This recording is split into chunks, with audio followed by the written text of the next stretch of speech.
This is no match ang Indonesian, no match. Ayaw, ano ba? Tatayo ka pa ba? Parang ayaw na tumayo eh.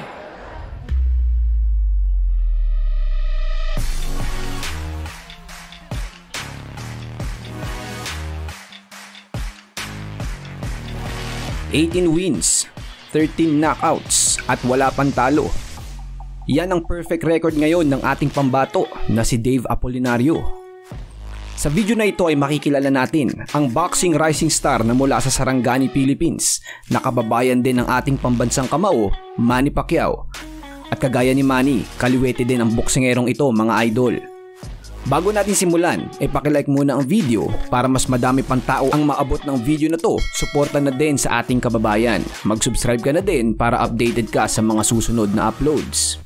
Ngayon, kilalanin natin ang undefeated boxer na mula sa General Santos City, Philippines, na sa tingin ko ay may potensyal na magkaroon ng malaking pangalan sa mundo ng boxing. Simulan na natin ang bakbakan. Welcome to Siam Sports.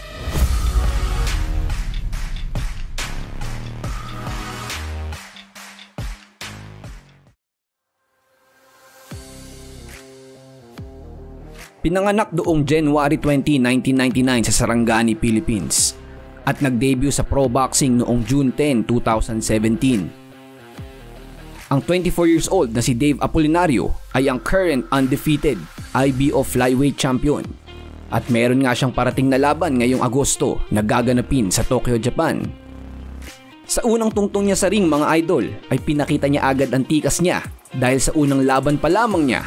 Ito rin ang una niyang panalo at di lang yun, by knockout pa sa unang round pa lamang.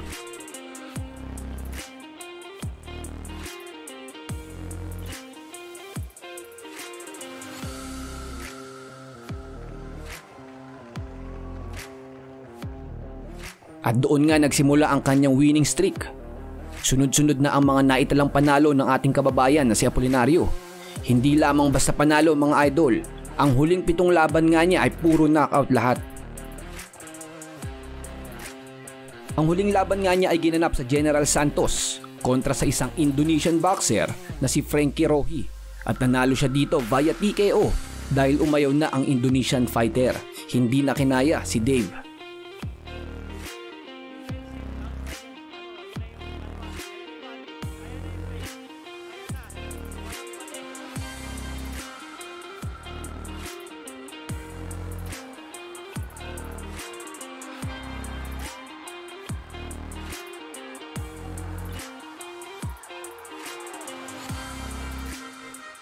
Nakuha naman ni Apolinario ang vacant IBO flyweight title noong July 29, 2022 na ginanap sa London kontra sa isang South African boxer na si Gideon Buthelezi. Hindi lamang basta kinuha ang belt, mga kaibigan, round 1 knockout din ang ginawa ng ating kababayan.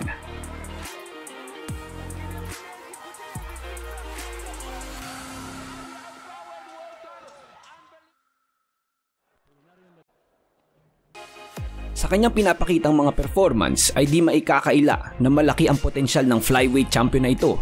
Malakas at malaking banta ito sa kanyang division. Ang kasalukuyang may hawak ng IBF title sa flyweight division ay si Sunny Edwards na mula sa London, England, na may 20 wins at 4 knockouts lang at wala pa rin tong talo. Ito ang gustong masungkit ngayon ng ating kababayan. Talagang di maikakaila ang punching power ng ating pambato na si Dave. Bagaman ang karamihan ng mga panalo niya ay mula sa mga hindi pa gaanong kilalang boksingero, ay nakitaan na natin siya ng malaking potensyal ngayon pa lamang. Sa darating na August 30 ay may nakatakda siyang laban na gaganapin sa Tokyo, Japan. Ito ay laban niya kontra sa Mexicanong si Brian Mosinos. Subaybayan natin, mga idol, ang ating kababayang ito mula sa Sarangani. Siguradong magiging exciting ang mga laban niya pang ipapamalas. Sana nga ay lumaban pa siya ng mas mataas na ranggo upang mas maipamalas pa niya ang bangis ng isang Pinoy sa loob ng boxing ring.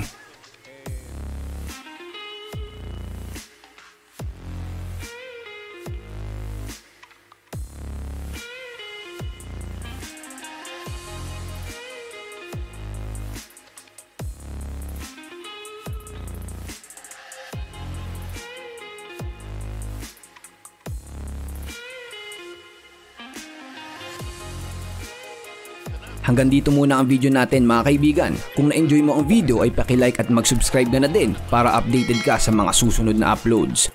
Maraming salamat sa panonood mga idol. Ito muli ang inyong lingkod, Sayum Sports. Hanggang sa muli. Peace out.